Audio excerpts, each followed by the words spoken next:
hablar de mi vida, no hago remembranza de ella con el propósito de valorizar el pasado que hice o que practiqué. No digo que fui un valiente, fui un miserable cobarde. No digo que fui un héroe, fui una basura. Pero hace 10 años comencé a vivir como un verdadero valiente.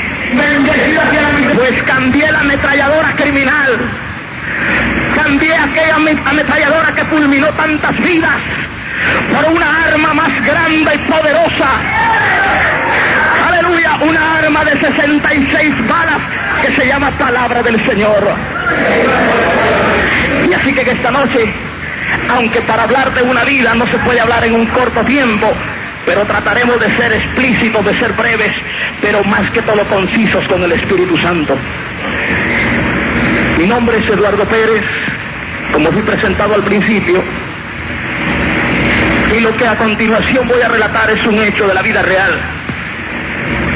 Y estoy parado en este lugar no por méritos, sino que estoy parado en este lugar fruto de la misericordia inigualable del Dios de la gloria.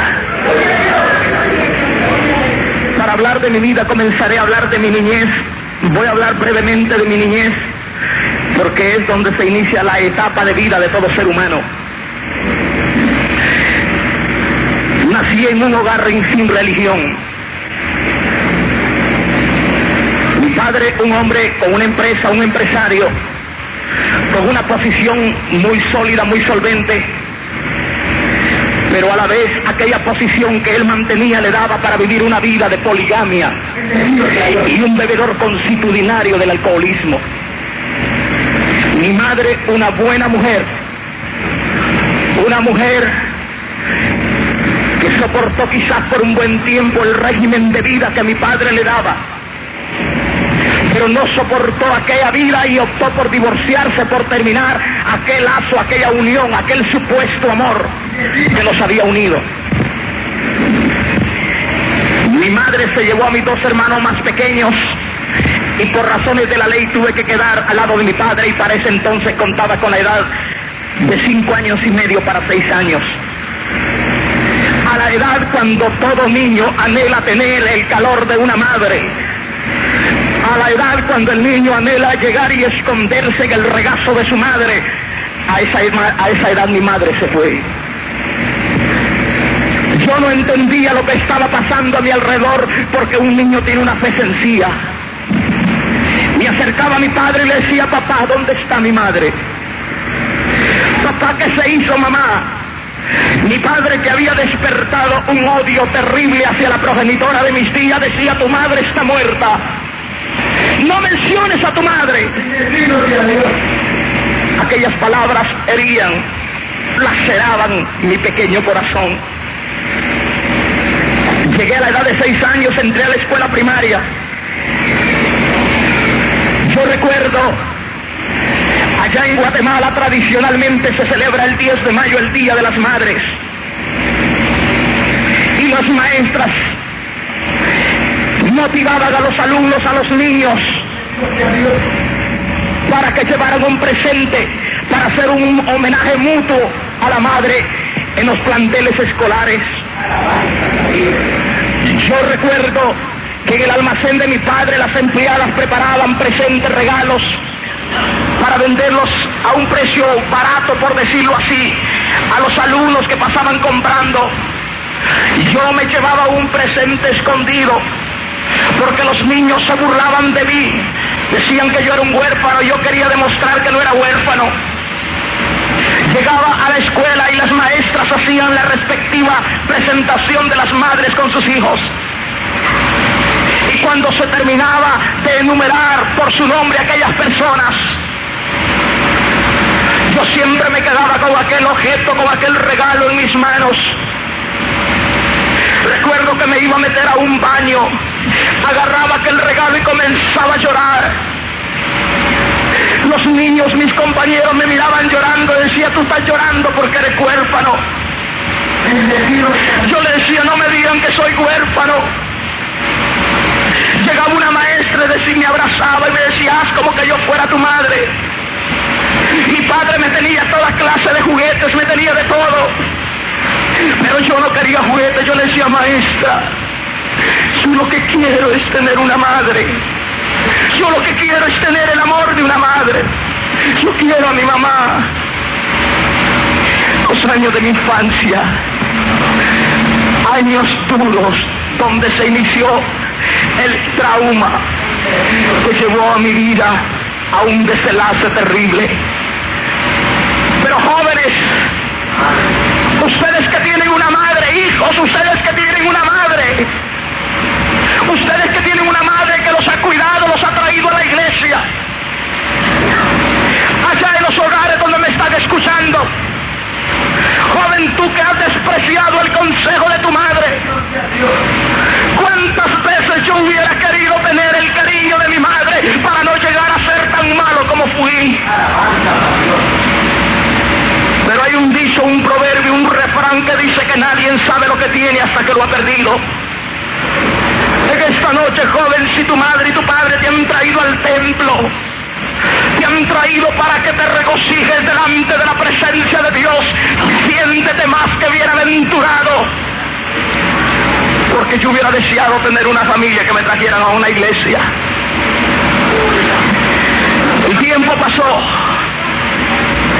y yo recuerdo que a los 12 años salí de la escuela primaria. Cuando salí de la escuela primaria y pasé a la escuela, al plan básico, como le denominan, a la escuela inmediata superior en Guatemala, yo recuerdo, amados hermanos, que comencé a frecuentar, a relacionarme con otros jóvenes de mayor edad que la mía.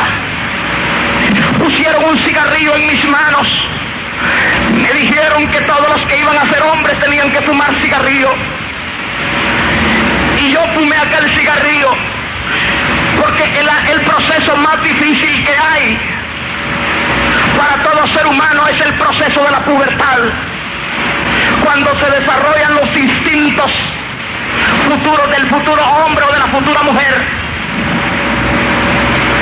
Yo recuerdo que después de esa experiencia con aquel cigarrillo de un tabaco, vino una experiencia más fuerte.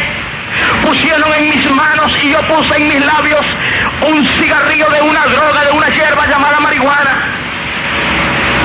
Yo deseaba llenar el vacío que tenía dentro de mi corazón, la desesperación por tener una madre. Después vinieron las Equalud y las Nemunón, drogas químicas que en Latinoamérica las venden en la farmacia como vender confites en cualquier tienda.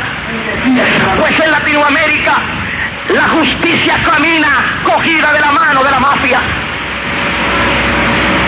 Los farmacéuticos son compadres de la justicia, de los policías, y venden esas drogas que son medicina, pero para personas que las necesitan, más se la venden a adolescentes para caer en las garras terribles de la adicción a la droga. Yo recuerdo el primer semestre dentro del colegio, dentro de la escuela, estaba estudiando, lo perdí. Me ocasionó una tristeza porque yo quería ser un buen alumno. Llegué a buscar la ayuda de mi padre, aquel hombre que casi nunca veía.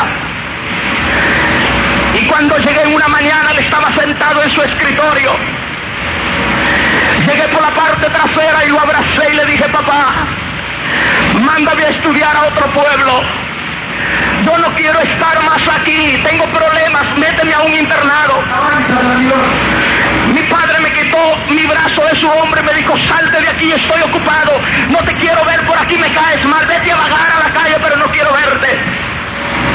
Yo le dije, pero papá, necesito que me ayude, me quiero ir a otra escuela, no quiero estar más en este pueblo.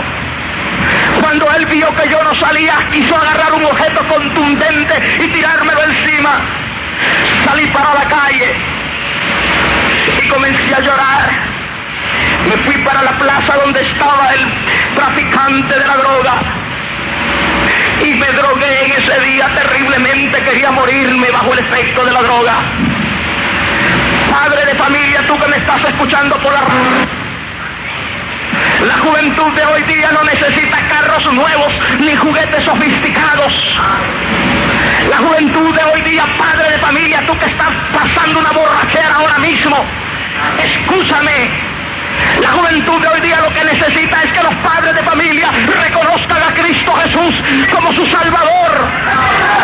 Y tu hijo ya no será un delincuente, tu hijo ya no será un criminal, sino que tu hijo será un soldado de Jesucristo y un ciudadano de una patria libre. Bendito sea el nombre del Señor. Aquello motivó a que yo perdiera el interés de alejarme de la adicción a la droga. Seguí viviendo, mas sin embargo, en el colegio comencé a cobrar cierta popularidad a causa de que cuando había alguna explicación en la clase, siempre tomaba la palabra y eso me fue dando cierta connotación. Había un maestro que pertenecía a la Real Academia Española de la Lengua. Era maestro de idioma y aquel hombre comenzó a ver la facilidad de mi persona, la facilidad de la expresión de la palabra, y me dijo: yo voy a hacer de ti un orador, yo voy a pulir tu vocabulario, voy a pulir tu lexicografía para que seas un orador y puedas representar al colegio. Y a mí me agradaba salir en los actos públicos. Y me llegué a convertir dentro del colegio en el primer orador que representaba a mi pueblo, a mi departamento, en los Juegos Florales Nacionales. Y me llegué a ganar primeros lugares como un orador estudiantil. Eso dio la pauta para que cobrara cierta fama dentro del ambiente estudiantil. Me sentía admirado por los demás alumnos, pues en todos los actos de conmemoración de independencia siempre me invitaban para tomar la palabra. A la edad de 14 años, cuando me había convertido en un líder nato dentro del colegio, fui invitado a una reunión un tanto misteriosa. Aquella reunión se hizo a través de ciertas personas y motivaron a la mayoría de los líderes estudiantiles. Yo gozaba de un prestigio como orador y como líder dentro del colegio y me fui a aquella reunión. Cuando llegamos a aquella reunión, había un grupo de personas sentados alrededor de una mesa al fondo y en las sillas que habían desplegadas en aquel salón habían personas de distintos extractos sociales, habían obreros, campesinos y estudiantes. Y cuando dieron la apertura a aquella sesión, las personas que estaban sentadas alrededor de aquella mesa se identificaron como pertenecientes a la Universidad Autónoma de San Carlos, la Universidad Nacional de mi país, y decían representar a la Facultad de Humanidades. Aquello para mí no tenía ningún valor, mas se adentraron en una conferencia y aquel orador comenzó a hablar más o menos este tipo de palabras. Decía: para la solución problemática de un país como el nuestro, decía, como Guatemala, que está pasando crisis económica, gloria a Dios, debe empuñar los fusiles y pelear contra el imperialista yanqui, pelear contra Estados Unidos. Y aquel hombre comenzó a sacar muchos oprobios hacia la nación del norte. Ellos decían que Estados Unidos se había apropiado de nuestro patrimonio como petróleo, como minerales, y que había que empuñar la ametralladora para dejar libre a nuestra patria. A la edad de 14 años yo no podía tener una idiosincrasia política, pues a esa edad el joven anhela tener novias, anhela presumir de lo que es de su juventud. Ellos comenzaron a motivar, y el comunismo tiene una cosa en particular, que usa y busca los mejores oradores, gente convincente, gente que esté preparada para hablar y motivar a las masas. La pieza de oratoria que aquel hombre disertaba motivó a todos los presentes. Y él habló que los principios que había adquirido aquel grupo que estaba ahí representando al movimiento guerrillero Fuerzas Armadas Rebeldes FARC era única y sencillamente basada en la ideología, en la filosofía de Karl Marx y de Friedrich Engels. Yo no entendía, había estudiado la biografía de Marx, pues estaba estudiando un bachillerato para luego irme a la universidad, y había visto ciertas partes biográficas de Marx, pero no me había adentrado a lo que era su filosofía. Y aquel hombre comenzó a hablar y hablar, y al final dijeron: los que quieran pelear por la libertad de su patria, que se levanten su mano. Yo recuerdo que como impulsado como un resorte me paré y levanté mi mano, y muchas personas, casi todas, lo hicieron en aquella noche. Sencillamente yo no sabía lo que me estaba metiendo. Alabanza a Dios. El comunismo trata de lavarle el cerebro a la juventud. La Universidad de Puerto Rico, especialmente la de Río Piedras, a mí me han comentado ciertos alumnos que hay ciertas personas que pertenecen al claustro de maestros que hablan que la solución para los problemas de Puerto Rico es que haya una comunidad socialista comunista en esta isla. La solución para Puerto Rico no la tiene ni Marx, ni Lenin, ni Stalin. La solución para Puerto Rico está basada en la palabra eterna de Dios. Bendito sea el nombre del Señor. El comunismo es esclavitud. Y no me importa. Me han amenazado en Latinoamérica que me van a matar, y en mi mismo país. Pero si Dios preservó mi vida, no conociendo, odiándole, ahora el momento que Él decida que yo vaya a su presencia será por su voluntad. Mientras tanto, ningún diablo, y óigalo bien, comunistas puertorriqueños que me escuchan por la radio, ningún diablo se va a atrever a tocar a un ungido de Dios. Bendito sea el nombre del Señor. Oh, gloria a Dios. Bendito sea el nombre del Señor. Aquellas personas comenzaron a seleccionar por células a todos los que en esa noche estaban en esa sesión. Ellos tenían, sin yo saberlo, tomado ciertos aspectos de mi persona. Sabían que era un orador reconocido dentro del ambiente estudiantil. Le comenzaron a pulir, comenzaron a darme toda la filosofía.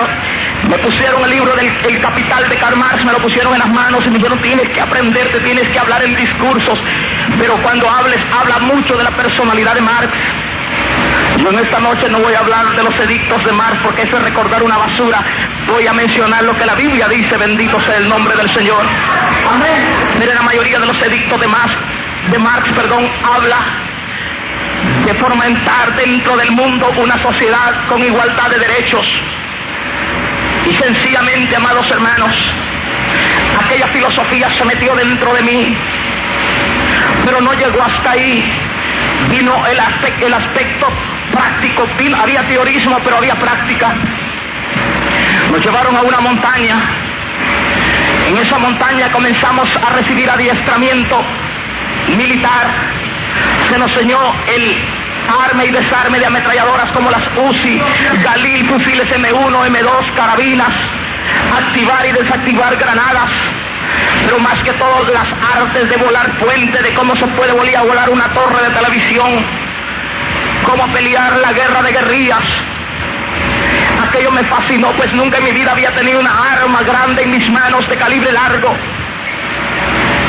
Yo estaba muy contento, estaba muy feliz de estar perteneciendo a una célula. Había entrado como un sencillo recluta, pero yo quería escalar dentro del movimiento guerrillero. Cuando pasó un promedio más de año y medio, se nos llevó a la llamada prueba de fuego. La prueba de fuego, muchos de los que estábamos sabíamos en qué consistía, y era disparar contra el ser humano. Yo recuerdo que nos llevamos 2 ametralladoras 30 para emplazarlas en una loma. A mí me habían asignado una ametralladora Thompson calibre 45 de fabricación americana. Y cuando iba a pasar un convoy del ejército llevando alimentos a un cuartel provisional que estaba en la entrada de la sierra, en la montaña, en el área oriental de mi país, yo recuerdo que nos tiraron a tierra y el comandante, cuando vio la señal que hacía una persona que venía el convoy, se inició una balacera, una masacre terrible. Aquellos pobres soldados que iban en el convoy del ejército, en mi país el servicio militar es obligatorio, y por lo regular a las personas que llevan al servicio militar son gentes indios de la montaña, campesinos analfabetos que no saben ni escribir su nombre, pero los agarran y los ponen a prestar servicio militar. Yo recuerdo que en aquella masacre murieron aquellas pobres personas. No tuvieron tiempo de accionar, y cuando quedaban algunos moribundos bajamos y nos apoderamos de los alimentos y de las armas de ellos. El comandante dijo: no dejen a ninguno vivo, y habían personas que estaban solamente heridas y hubo que matarlas ahí a boca de jarro enfrente, volarle los sesos. Ahí se manchó por vez primera mis manos de sangre. Yo cuando recuerdo ese pasado, hermanos, y me veo parado en un púlpito, doy gracias al Dios de la gloria, porque esa sangre carmesí limpió mis pecados. La vida en el movimiento guerrillero para mí, en aquella ocasión sentí como que algo entró dentro de mí. Sentí una emoción, una alegría de verme manchado las manos de sangre. La orden era de eliminar a cuanto terrateniente, a cuanto rico hubiera. Yo recuerdo que capturaban a personas adineradas, a hacendados, a empresarios, y había que llevarlos a la montaña para que los familiares pagaran un rescate por ellos. En una ocasión me llevaron a un señor ya casi anciano, y el comandante me dijo: tienes que torturarlo. Y cuando yo me acerqué al hombre y le di un puñetazo en la boca, aquel hombre me dijo: ¿por qué me estás haciendo daño si yo nunca te he hecho daño a ti? Me dijo: no me pegues, por favor, yo estoy enfermo. Y yo regresé al comandante y le dije: yo no puedo golpear a ese hombre porque él no me ha hecho daño. Me dijo: si tú no lo haces, lo haremos contigo, tienes que hacerlo. Hermano, el comunismo es la peor basura que existe. Los que piden, hermanos, que Puerto Rico sea independiente, no me estoy metiendo en la política interna de este país, yo soy apolítico. Pero hermanos, esta bella isla, si quedara al desamparo de la nación del norte, hermano, el comunismo barre, acaba con cualquier sociedad. No estoy hablando de política, soy apolítico, pero Dios me motiva que hable eso para que el pueblo cristiano de Puerto Rico doble rodillas, porque ustedes los puertorriqueños son de bendición para nosotros en Latinoamérica. Bendito sea el nombre del Señor. Después llegué a familiarizarme con la tortura, que me gustó. Corrí el año casi llegando al año 1970. Yo recuerdo, amados hermanos, ya habían transcurrido casi 3 años de yo estar activo dentro del movimiento guerrillero, y en Guatemala se hizo una revolución terrible. Pues hubo un gobernante civil que no tuvo la fuerza, el carácter suficiente como para combatir el comunismo, y pensábamos adueñarnos de Guatemala, como le pasó a la pobre Nicaragua en estos tiempos. Yo recuerdo, amados hermanos, que los comandantes generales nos dieron una orden de barrer con todos los religiosos que estaban en la montaña, con todos los protestantes, porque nosotros teníamos problemas, porque hacíamos un mitin en una aldea, en un caserío, pero llegaban los protestantes y hacían los cultos que le llamaban. ¡Aleluya! Y mucha de la gente que estaba peleando a favor del comunismo le decían a aquellos protestantes en el libro negro que no había que matar, que hurtar, que mentir, que destruir. Y aquella gente muchas veces dejaba la simpatía por el comunismo para ponerla en aquel libro negro, y nos estaban haciendo un contrapeso los religiosos. La orden era nada más solo para los protestantes. Los que tenían vía libre para entrar eran los sacerdotes católicos, porque ellos llegaban con lo que le llaman la doctrina, con lo que le llaman el catecismo, pero no había tal doctrina ni tal catecismo. Lo que había única y sencillamente era cómo enseñar a manejar un fusil. Los sacerdotes que llegaban pertenecían al movimiento guerrillero. Yo no creía en Dios porque tenía compañeros que en el día usaban sotana y en la noche una ametralladora. Para mí la existencia de Dios era vana, era falaz. Yo recuerdo en una ocasión, yo ya tenía el grado de subteniente dentro del movimiento guerrillero. Los ascensos no se logran por ser un estratega militar o por ser una persona muy preparada intelectualmente. Los ascensos se logran mientras más criminal es el guerrillero, más luego lo ascienden. Yo recuerdo que en esa ocasión venía bajando de la montaña, traía mi ametralladora al hombro y traía una pistola Browning calibre 45 metida en la cintura.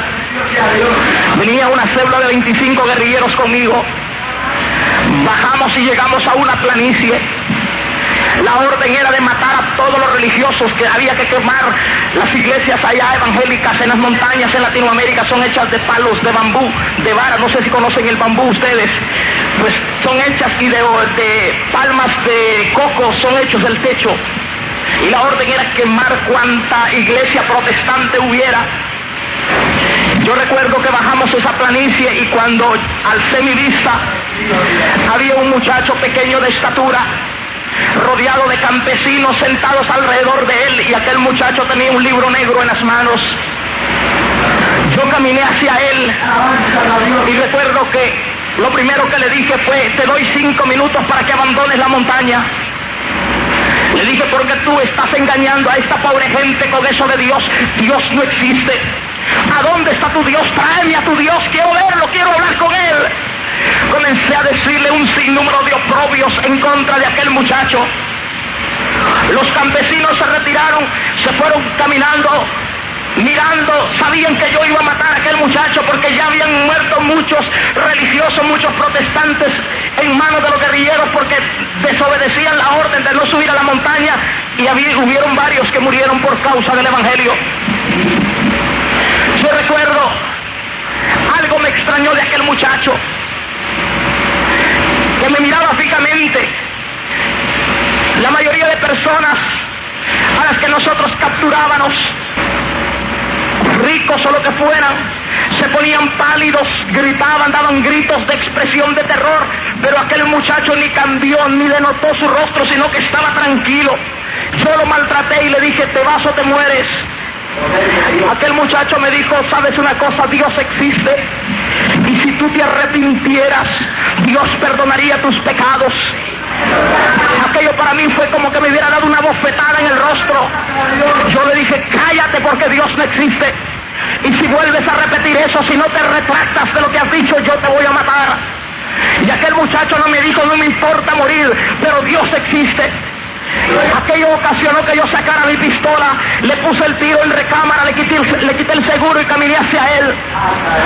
Aquellos campesinos me miraban con los ojos desorbitados. Aquel muchacho solamente pegó su libro negro en contra del pecho. Yo caminé hacia él y recuerdo que cuando llegué con la pistola para intimidarlo, mire qué cobarde es un guerrillero. Aquel muchacho, no, yo me imagino que no tenía ni un alfiler en la bolsa, pero cuando yo lo quise agarrar del cuello para pegarle con la pistola, para romperle la boca y rematarlo en el suelo, me pasó algo, amados hermanos, que yo nunca voy a dejar de testificar. Cuando estuve cerca de él, yo sentí que mis canillas se pusieron pesadas y sentí un escalofrío en todo el cuerpo. Sentía como que algo me aplastaba para abajo. Ahora entiendo, la Biblia dice que el ángel de Jehová acampa alrededor de los que le temen y los defiende. ¡Ay, sahalama, sahaki alaiba, alama y sahalaya!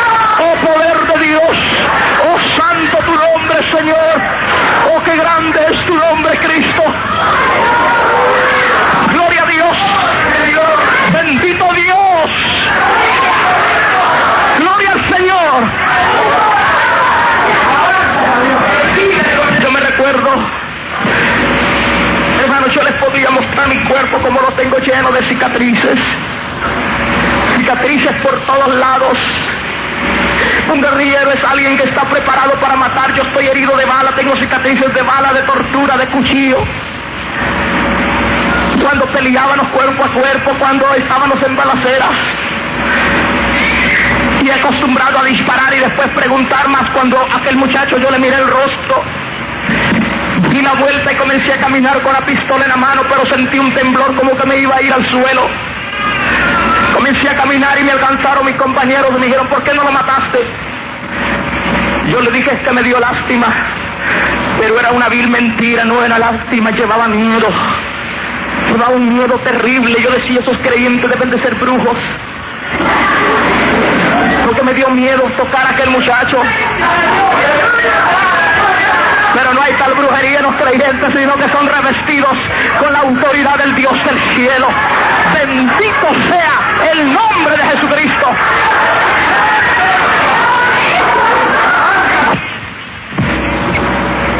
Despavoridos, yo me fui para Honduras.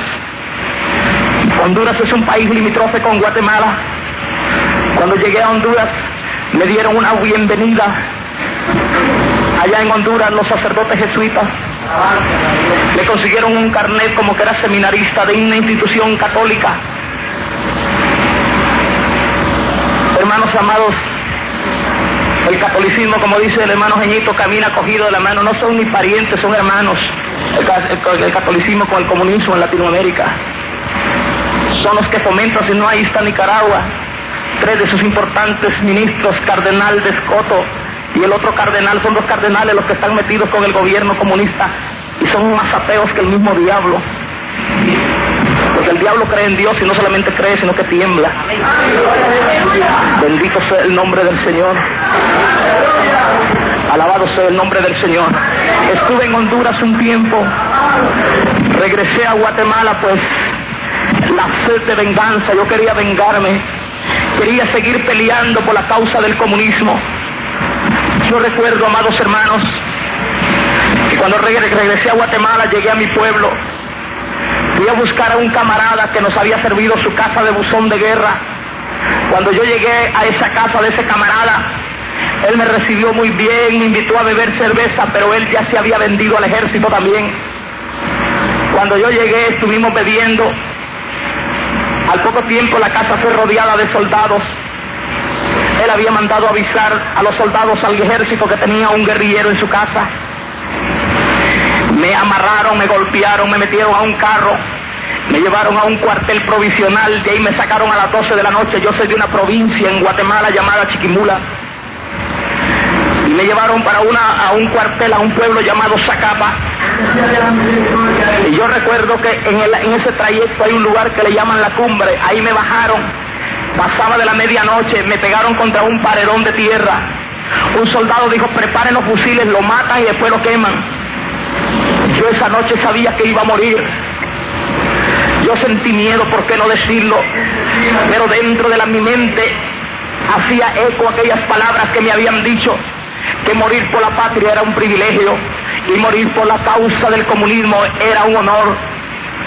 Yo recuerdo que cuando ellos me estaban parando en el paredón, llegó otro carro que venía atrás de nosotros y ahí venía un teniente. Se bajó y dijo, no lo maten todavía, llévenlo a la base militar y allá le sacan todo lo que tiene. Me llevaron a esa base militar. Cuando llegamos, me comenzaron a dar puños y golpes. Después me llevaron a un cuarto, una cárcel, un cuartito bajo tierra, como un basement. Había que bajar unas gradas. Un cuarto pequeñito, oscuro, que estaba lleno de guerrilleros capturados. Cuando yo llegué a ese cuarto, aquella peste que había ahí era terrible. El agua llegaba un poco arriba del ojo del tobillo. Y encerraron aquel cuarto oscuro. Aquellos quejidos de aquellos torturados que estaban ya con unos días de anterioridad capturados. Y de aquella agua apestosa y sucia había que beber. Y ahí se hacían las necesidades fisiológicas. Eso era terrible, hermanos. Por eso que en esta temperatura yo me siento feliz, como estuve en ese cuarto. Hermano, ahí la inanición, la falta de alimento, la deshidratación, Aquello era terrible, hermano, aquel calor insoportable y estar encerrado ahí, una prisión psicológica. Me sacaban a torturar diariamente, pero el guerrillero es alguien que se muere antes de traicionar lo que cree. Y el único que puede cambiarle la mente a un comunista guerrillero se llama Cristo Jesús. Es el único que puede cambiar la mentalidad de un comunista.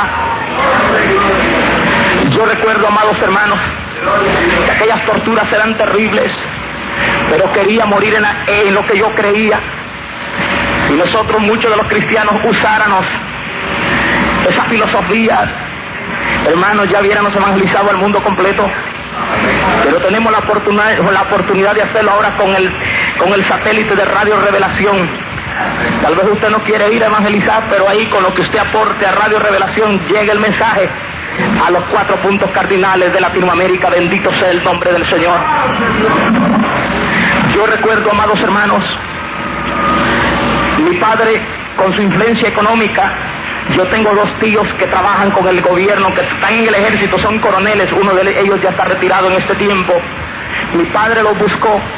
La influencia económica de mi padre y aquel apoyo militar de mis tíos lograron dar con mi paradero. Mi padre sobornó a los militares en Latinoamérica. El soborno es el pan nuestro de cada día. Allá se soborna a todo mundo. Yo recuerdo que me sacaron, pero era una trampa porque había orden de matarme en mi casa. Me mandaron a la República del Salvador. Cuando llegué a El Salvador, me consiguieron un salvoconducto diplomático para ir a México. Me fui para la República de México. Cuando llegué a México, me fui a la península de Yucatán, Mérida.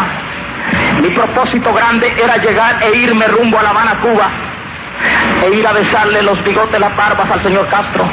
Ese es el anhelo de todo guerrillero latinoamericano, presentarse allá con el señor Castro y decirle que uno es uno de los valientes de Latinoamérica peleando por el comunismo.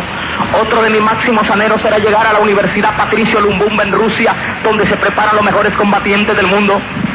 Mi viaje se vio trucado porque había que esperar cierto tiempo para poder salir.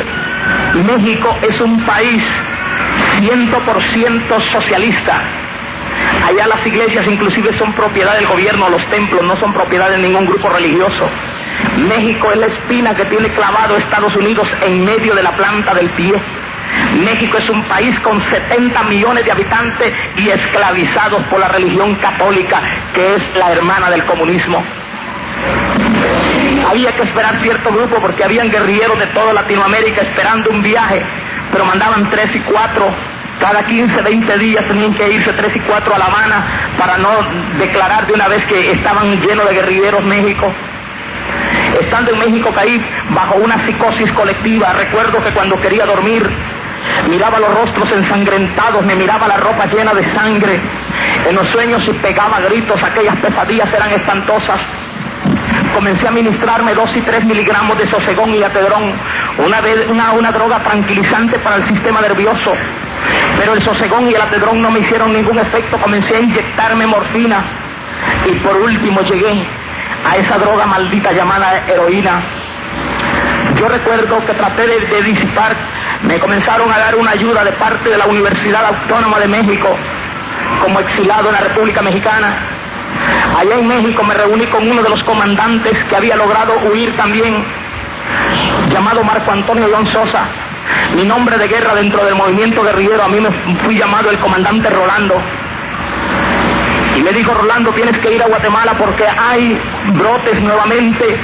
Los muchachos están peleando en el oriente y tú conoces esa zona, tienes que irte para Guatemala. No pude negar, tuve que aceptar porque en el comunismo las órdenes se cumplen y no se discuten. Yo recuerdo que me fui para Guatemala, pero haciendo un paréntesis, yo quería cambiar. Estando en México, vagaba por las calles, me metía a las cantinas, me metía a los salones a beber, a estar en ese ambiente. Deseaba cambiar de vida porque me sentía tan solo, tan vacío. Cuando miraba a jóvenes de la edad mía, con sus novias, con sus familias, decía: ¿por qué yo no puedo ser como uno de esos? Pero me tenía capturado el comunismo, el crimen y ya la adicción a la droga. Estando en México leí literatura de un escritor colombiano llamado José María Vargas Vila. Vargas Vila decía, ni mi madre es buena con timar las demás mujeres del mundo.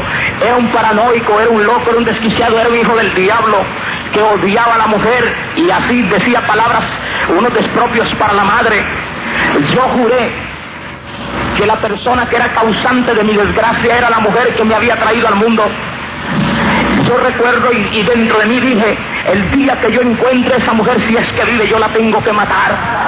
Yo tengo que matar a esa mujer porque ella me abandonó siendo un niño, nunca me pudo llegar a ver ni darme cariño. Regresé a Guatemala, seguí peleando, pero ya la guerrilla había perdido toda su fuerza. El gobierno no nos dejaba, no nos daba ninguna tregua, nos perseguía terriblemente. Me enrolé en el secuestro más famoso que ha existido en Guatemala. Secuestramos a una millonaria, una dueña de una fábrica de cementos. Murieron varios guerrilleros, pero nos llevamos a aquella mujer. Pagaron un alto rescate por ella. El dinero que se pidió por aquella mujer era con el propósito de comprar armas y pelear nuevamente. Recuerdo que cuando me paré en una esquina, una muchacha se me quedó viendo de pies a cabeza. Yo la miré 2 veces y ella se sonrió conmigo. Yo me supuse que aquella muchacha me había visto en algún asalto, en algún secuestro.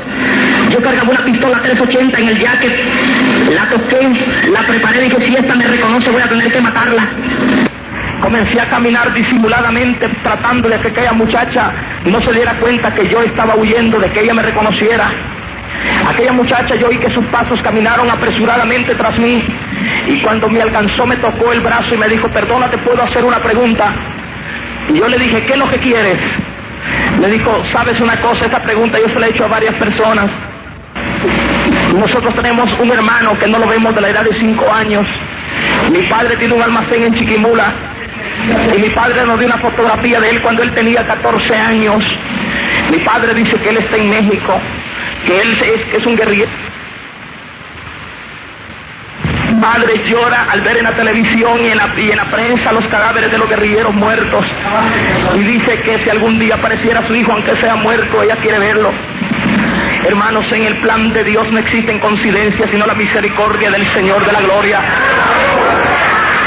Yo recuerdo que aquella muchacha me miraba, pero emocionada me decía, y tú te pareces mucho a esa fotografía. Yo le dije, yo me llamo Eduardo, y también mi padre tiene un almacén en ese lugar. Aquella muchacha no esperó que yo le dijera más y se tiró encima de mí, me abrazaba con emoción y con llanto, me dijo, Eduardo, yo soy Elba, ¿no te recuerdas cuando jugábamos? Tú estabas pequeñito, yo jugaba contigo. Aquella muchacha lloraba, yo hubiera querido llorar también, pero mis ojos estaban secos, yo no podía llorar, mi alma, mi corazón estaba cauterizada por el crimen, por tanto robo, por tanta maldad. Aquella muchacha me dijo, Eduardo, mi mamá vive y ella se va a poner feliz cuando sepa que está vivo. Yo le dije, mamá, yo no tengo madre, esa mujer se murió. Me recordé del juramento de asesinarla.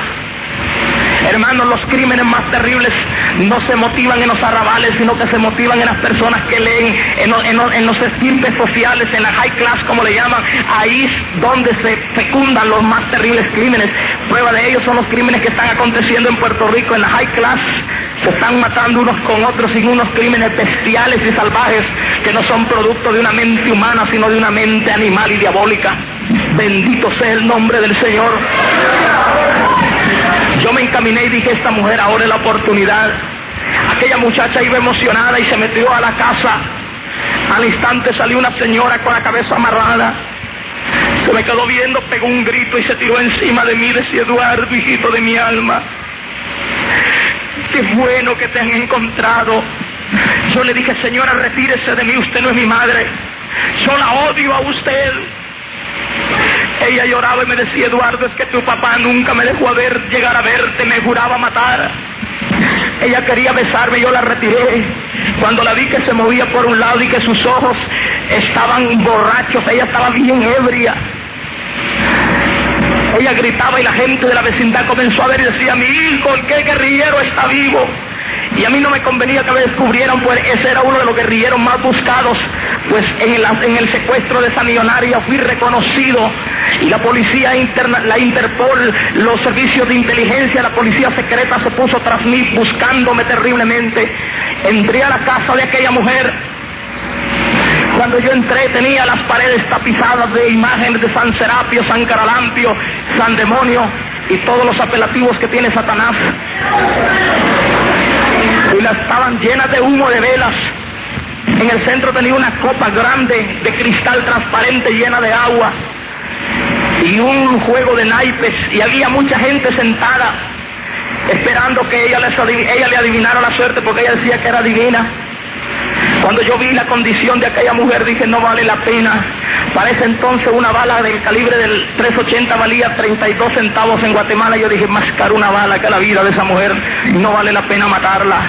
Pero es que Dios tenía sus planes. Bendito sea el nombre del Señor.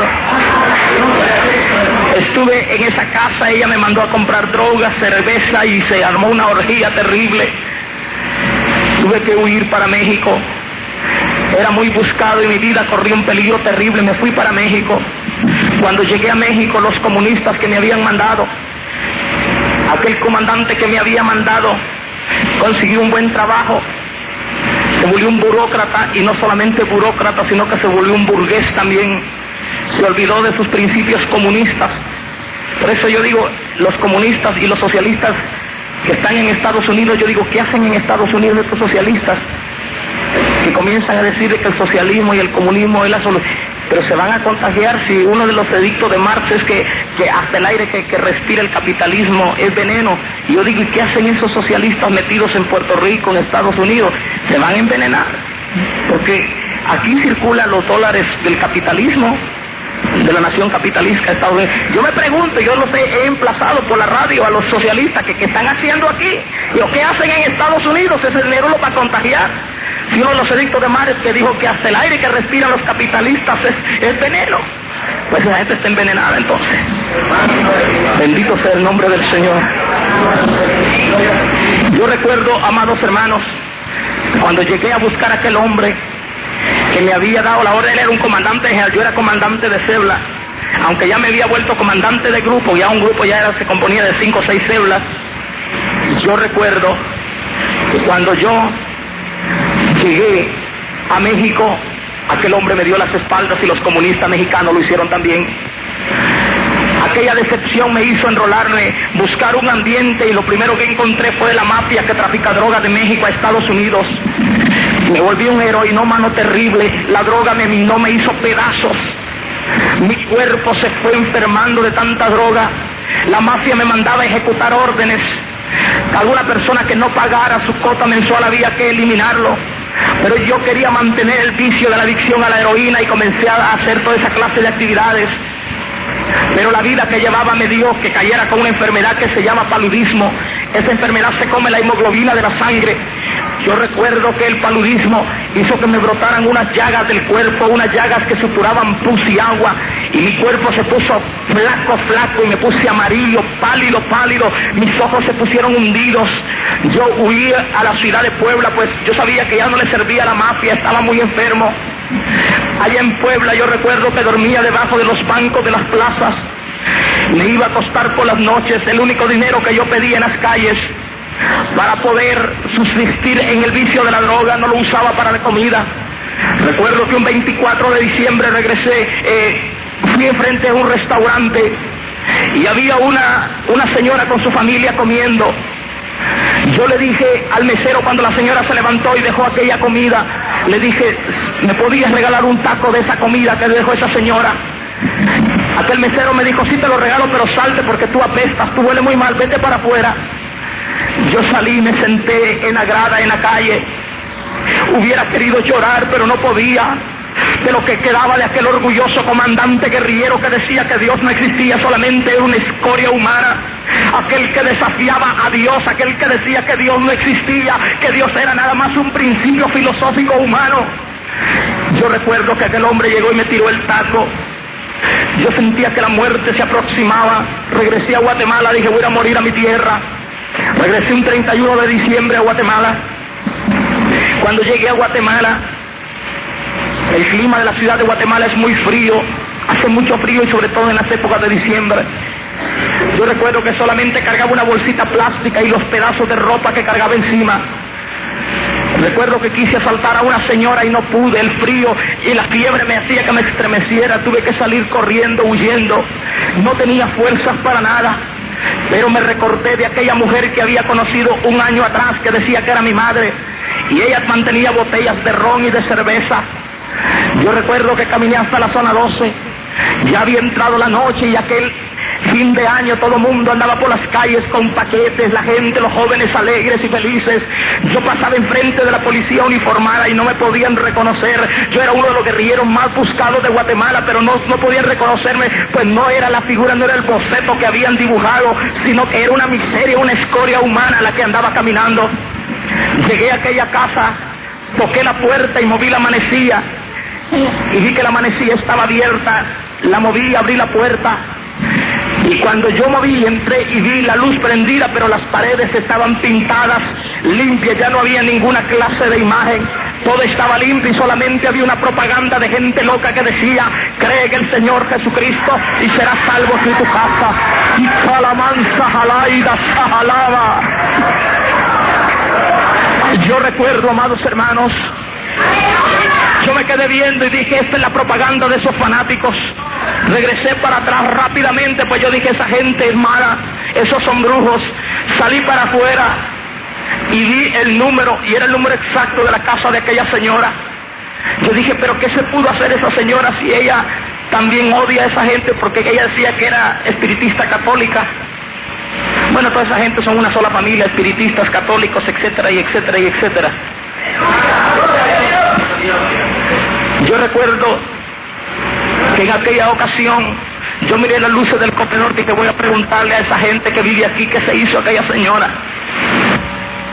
Llegué, entré por la puerta, estaba abierta la puerta del comedor, y cuando yo me introduje estaba aquella señora sentada con sus hijos. Ella se había casado después de que dejó a mi padre. Y cuando yo me le quedé viendo, y ella le dijo a uno de los niños: mamá, mira quién está parado ahí. Ella se volteó y donde me vio se tiró encima de mí, comenzó a llorar y decía: Eduardo, le he orado al Señor para que te guardara.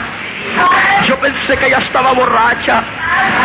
Yo le dije: señora, hágame un favor, deme un trago de ron, deme algo, porque le tengo un frío terrible, tenía una fiebre altísima. Ella me sentó en un banco, miró aquella ropa toda sucia, toda manchada de aquel pus, de aquella llaga, aquella peste que yo tenía encima. Tenía mucho tiempo de no bañarme. Ella comenzó a acariciarme y yo le dije: señora, deme un trago, por favor. Ella me dijo: hijo, aquí hay comida, aquí hay una cama. Decía: si tú eres mi hijito, yo te tuve. Ella me besaba y me acariciaba. Yo le decía: señora, por favor, ayúdeme. Y ella me dijo: Eduardo, lo siento, pero en esta casa ya no hay más licor, no hay droga y no hay más cerveza. Hace 6 meses me llevaron a la iglesia central del Príncipe de Paz, y allá conocí al hermano Chema, y el hermano Chema oró por mí, y ahora soy una mujer libre.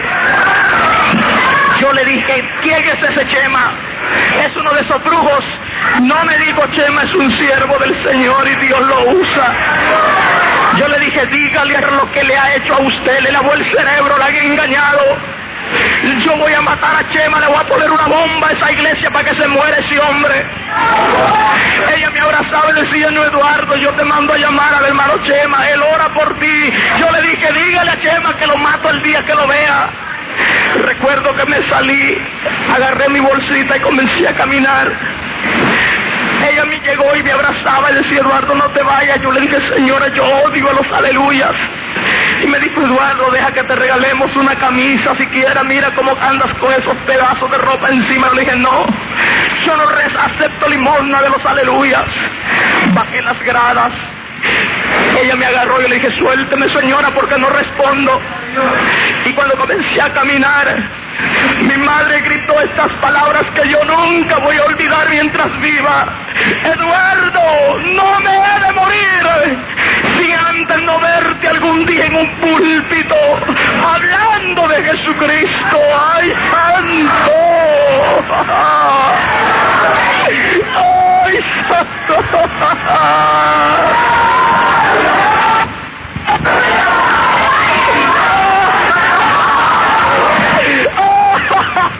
Hermano, no puedo evitar llorar, porque donde me recuerdo dónde estaba tirado y a donde estoy ahora parado, hermano.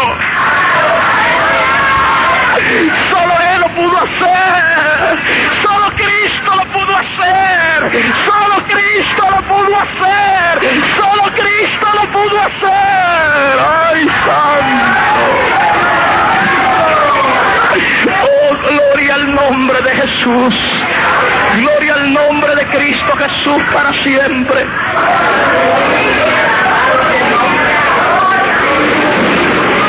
Gloria al nombre de Jesús.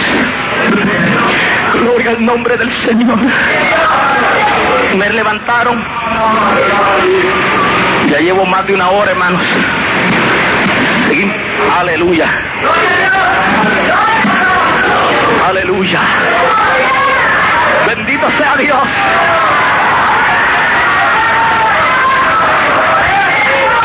Si fuera una emisora de esas emisoras que hacen más negocio con el evangelio que otra cosa, cortaban la transmisión, pero como este es de Dios. Aleluya, bendito sea el nombre del Señor. Yo recuerdo, amados hermanos, yo voy a abreviar más mi testimonio. Yo recuerdo que me llevaron a un centro hospitalario privado. Mi padre pagó para que no se diera mi nombre, para que no se identificara mi persona mientras me recuperaba. Me tuvieron varias semanas. Después me llevaron a una casa que mi padre tenía, me encerraron ahí. Mi padre llegaba y decía: Eduardo, entrégate al gobierno, yo te pongo buenos abogados. Ellos van a entender que el comunismo te agarró muy joven. Ellos van a saber que lo que has hecho lo hiciste porque no tenías conocimiento. Y yo le dije: no, yo prefiero morir peleando antes que entregarme. Una señora que supo que mi padre ya me tenía en esa casa le dijo: ¿sabe? A su hijo hay un lugar en Mazatenango, una región en el sur de mi país, que se llama Samayac. Ahí es la tierra de los brujos. Y le dijo: llévelo, esa señora lo cura. Esa señora cura a las personas como él. Y un día a la medianoche me sacaron de mi casa. Mi padre me llevó a ese lugar porque de día no podía salir, me podían reconocer.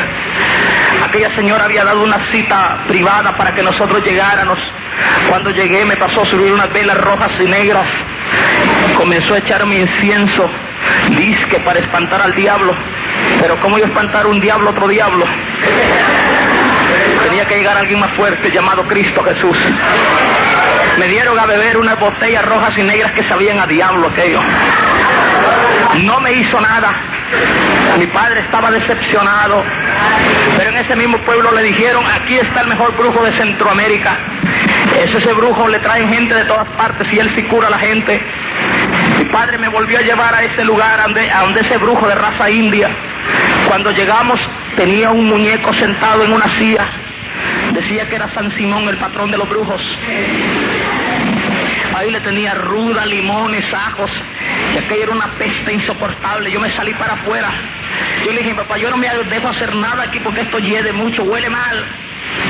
Mi padre estaba decepcionado. Yo quería cambiar, soy honesto. Yo quería dentro de mi corazón cambiar. Decía: ¿por qué soy tan malo? ¿Por qué soy así? Le dijeron a mi padre que los centros negros no curaban, que curaban más los centros de magia blanca. Me llevaron a una colonia que le llaman El Milagro en Guatemala. Ahí era un centro que decían que trabajaban con Dios. Hasta ahí vine a saber yo que Dios necesitaba muletas para caminar.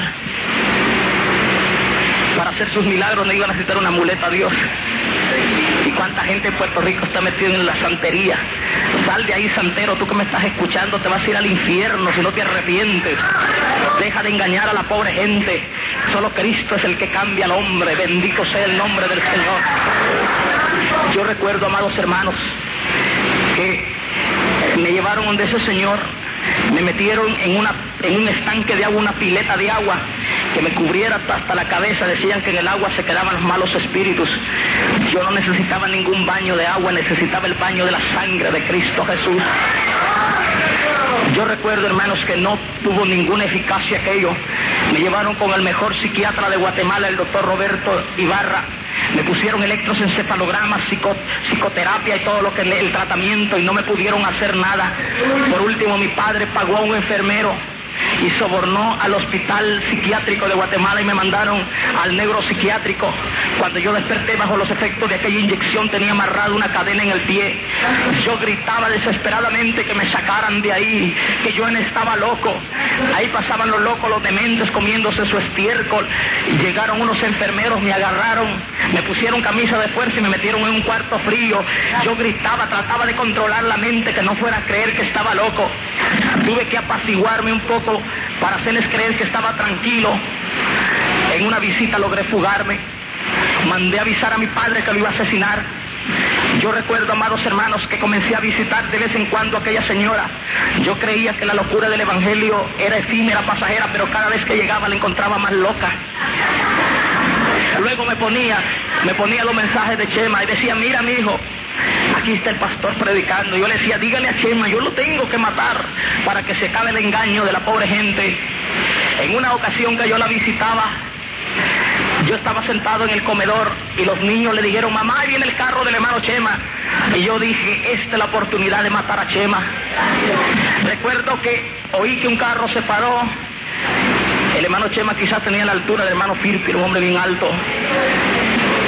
Y entró, y cuando puso los pasos, dijo, era la palabra usual del pastor, y decía: la paz de Dios con ustedes, hermano. Y cuando él dijo así, hermano, yo sentí un brinco dentro de mi cuerpo. Yo no sé ni por qué puerta me salí, pero cuando sentí estaba en la calle y me tocaba la pistola, yo decía: pero ¿por qué no se le puede hacer nada a estos aleluyas? Estos tienen que tener alguna brujería hecha. Yo creía que era brujería la que tenían los aleluyas.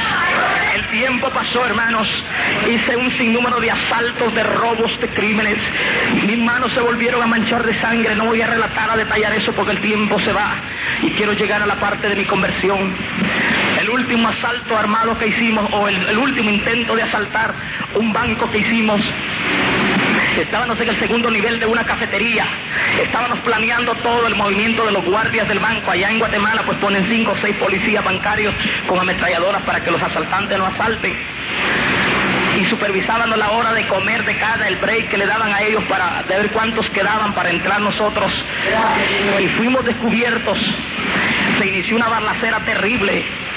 Mis compañeros lograron huir por la terraza. Yo salí corriendo por las escaleras tratando de llegar al vehículo en el cual íbamos a escapar.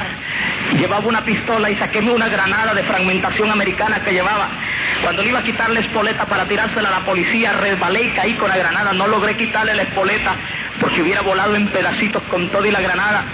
Un policía llegó y me puso el pie en la mano y me arrancó la granada. Otro llegó y me pegó con un fusil, con la culata del fusil me pegó en el cerebro y perdí momentáneamente el conocimiento. Me engrietaron para atrás.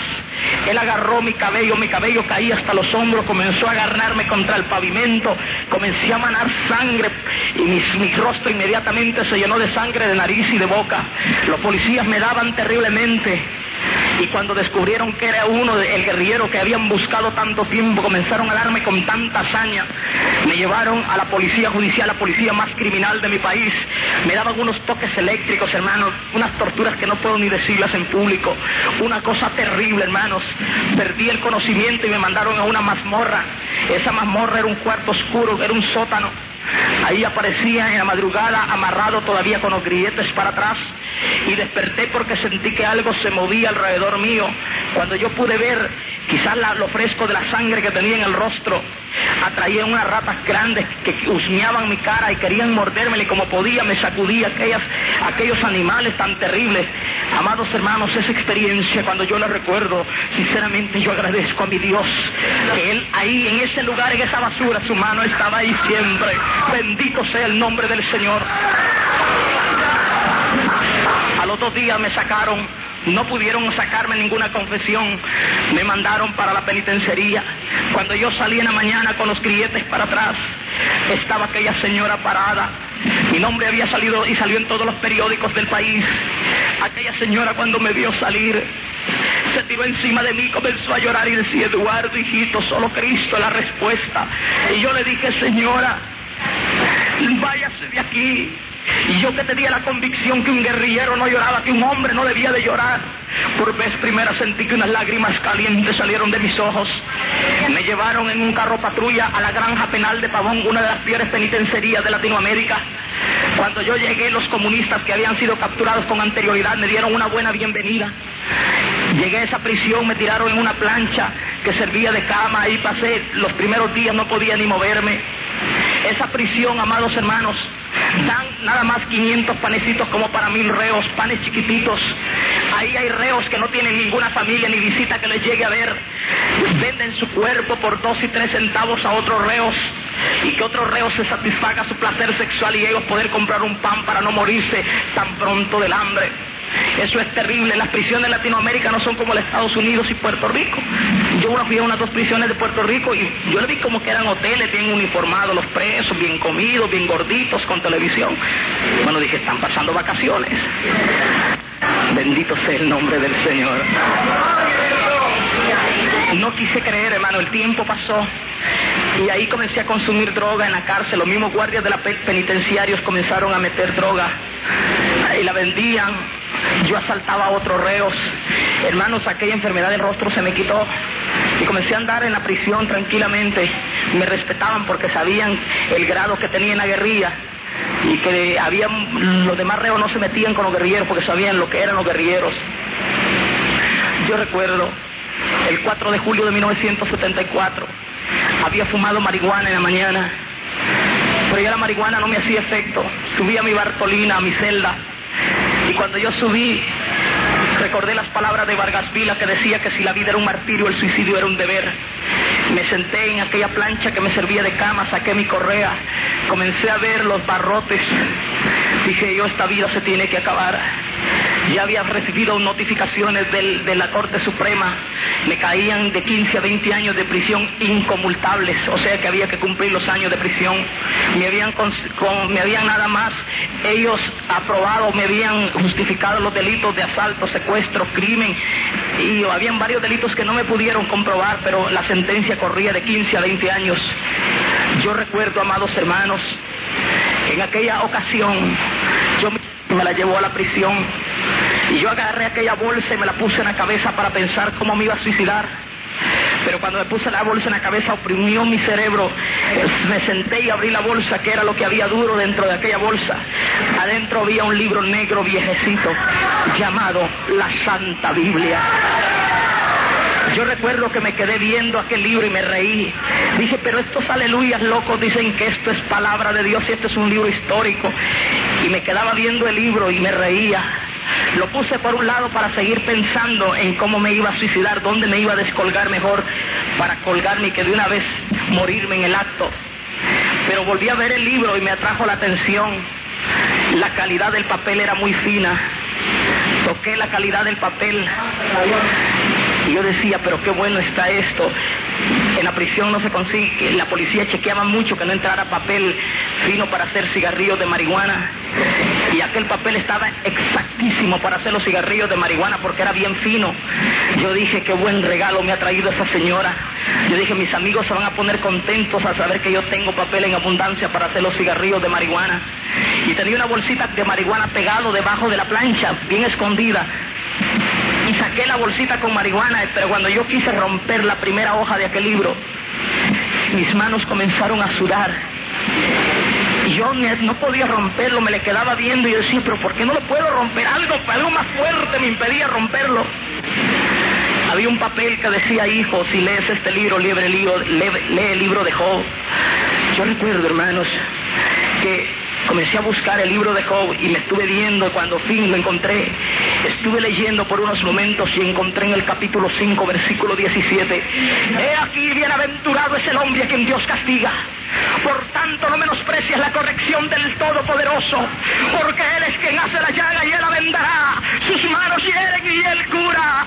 En aquel momento dije, Dios de los aleluyas, si es cierto que existes, si es cierto que cambias, ayúdame por favor, yo estoy desesperado. En aquel momento entró algo caliente por mi mollera hasta en la planta de los pies. Era el baño de la sangre de Cristo. Ahí estaba el baño de la sangre. ¡Ay, Samalaya! ¡Alamay, Samalaja! ¡Ay, Samalaya, Sanda! ¡Aleluya! ¡Mi alma te alaba! ¡Ay, Samalaya! Mi madre decía que había que arrodillarse para hablar con Dios. Yo me arrodillé por vez primera en mi vida, con aquel libro en las manos. Nadie me había predicado porque nunca lo permití. Lo agarré y dije: mira Dios, yo no sé cómo se habla contigo, pero si existes, yo quiero verte, quiero sentirte. Hermanos, y dije esas palabras y oí los pasos literales que entraron a aquella celda sucia, y al instante sentí que unos brazos, pero bien fuertes y calientes, me estaban abrazando. Ahí estaba Jesús de Nazaret. Él es real, hermano. Él es real. Él es real, hermano. Él es real como la luz. Él es real como el aire que sentimos. Él es real. Hoy sómalo, hoy sómalo, hoy sómalo, hoy sómalo. Oh, gloria. Aleluya. Qué lindo, hermano.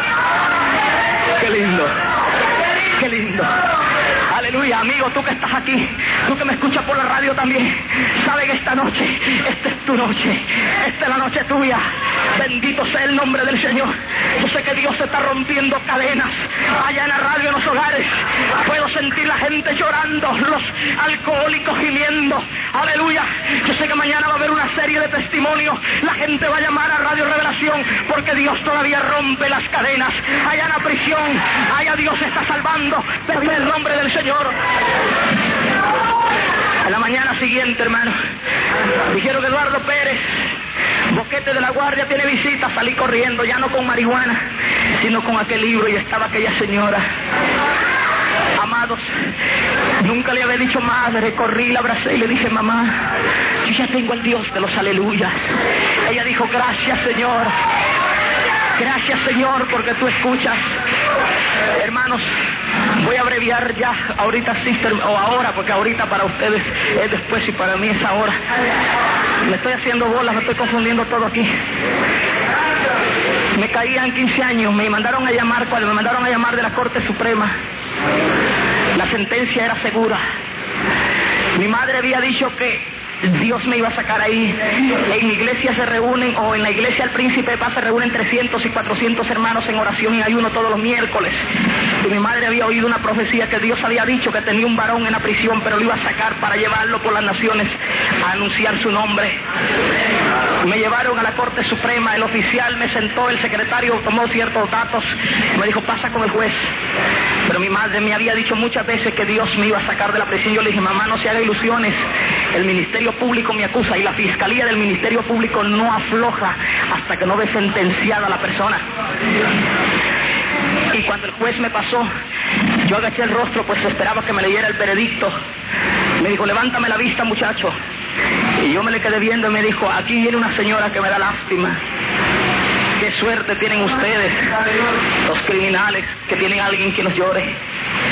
Y tú tienes más suerte, muchacho. Del traslado de la causa del juzgado tercero de instancia de lo criminal al juzgado cuarto, no sabemos si el mensajero perdió, votó, traspapeló, qué se hizo, se ha buscado todo el expediente, el folder del expediente no está, no hay de qué acusarte.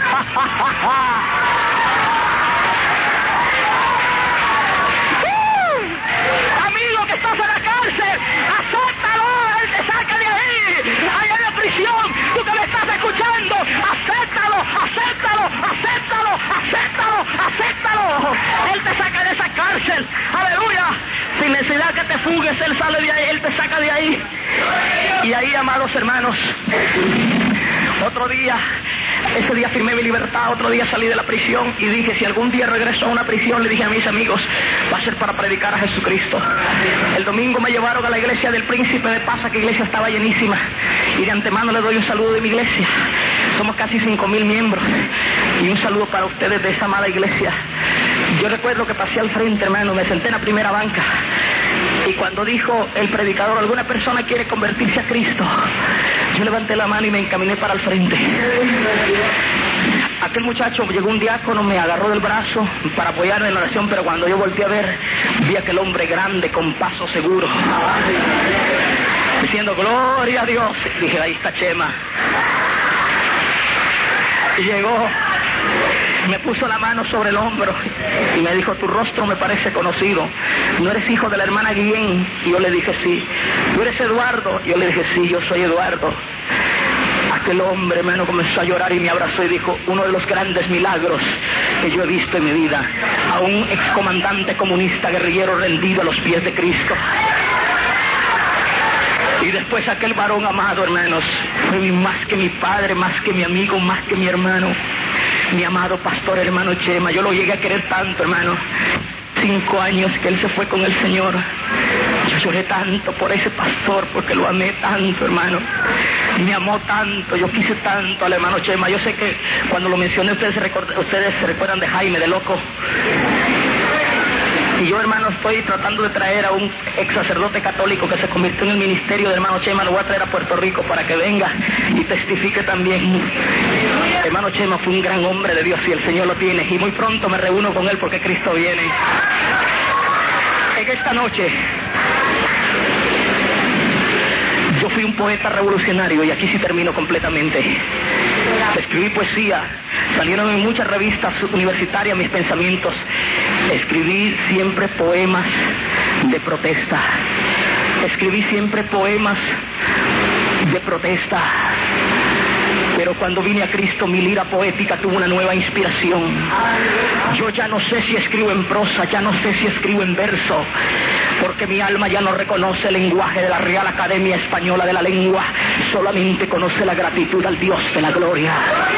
El primer poema que Dios me dio de una serie grande que me ha dado, la gloria sea para Él, se titula Búsqueda Angustiosa. Y si alguna persona en este vasto auditorio en esta noche, y también allá en la radio, en la casa, algún reo en la prisión me escucha, medita en las palabras del poema, para luego yo orar por ti. El poema dice así: es búsqueda angustiosa.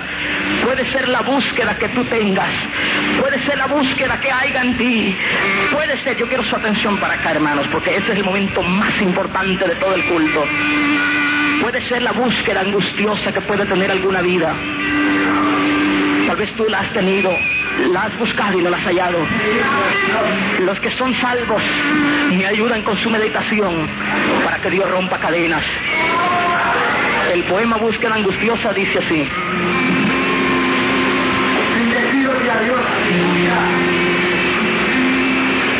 ¿a dónde está, Señor?